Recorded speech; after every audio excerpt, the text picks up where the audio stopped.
Another day, another video. Pain will end, tears will stop, and doors will open. Ito ay mensahe ng pag-asa at pananampalataya na madalas nating marinig kung dumadaan tayo sa mahihirap na pagsubok. Matatapos din ang hirap, lahat ng sakit ay magiging physical, emotional, o mental. Ito ay may katapusan din.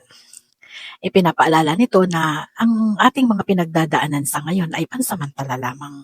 Hindi habang buhay ay nasa ilalim tayo ng karamdaman o nasa ilalim tayo ng hindi magandang sitwasyon.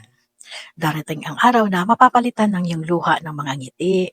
Ang pagtuyo ng luha ay simbolo ng healing o paggaling ng iyong puso mula sa kalungkutan. Sabi nga nila, the door will open. Pagka may nagsara, may magbubukas na panibagong pinto. Kapag may mga natapos na yugto sa buhay, laging may bagong pagkakataon na dumarating. Ang pagbukas ng pinto ay nangangahulugan na bagong oportunidad sa trabaho o kaya sa buhay, bagong pag-asa na upang matapos na ang mga kabiguan. Ito ay paalala na lilipas din ang lahat.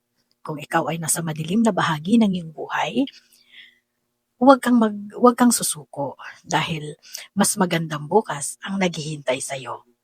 Sabi nga nila, kung may lungkot, may saya. Kung may hirap, may ginhawa. Yun lamang mga kairog. Have a nice day ahead. God bless. Thank you for watching. Follow for more.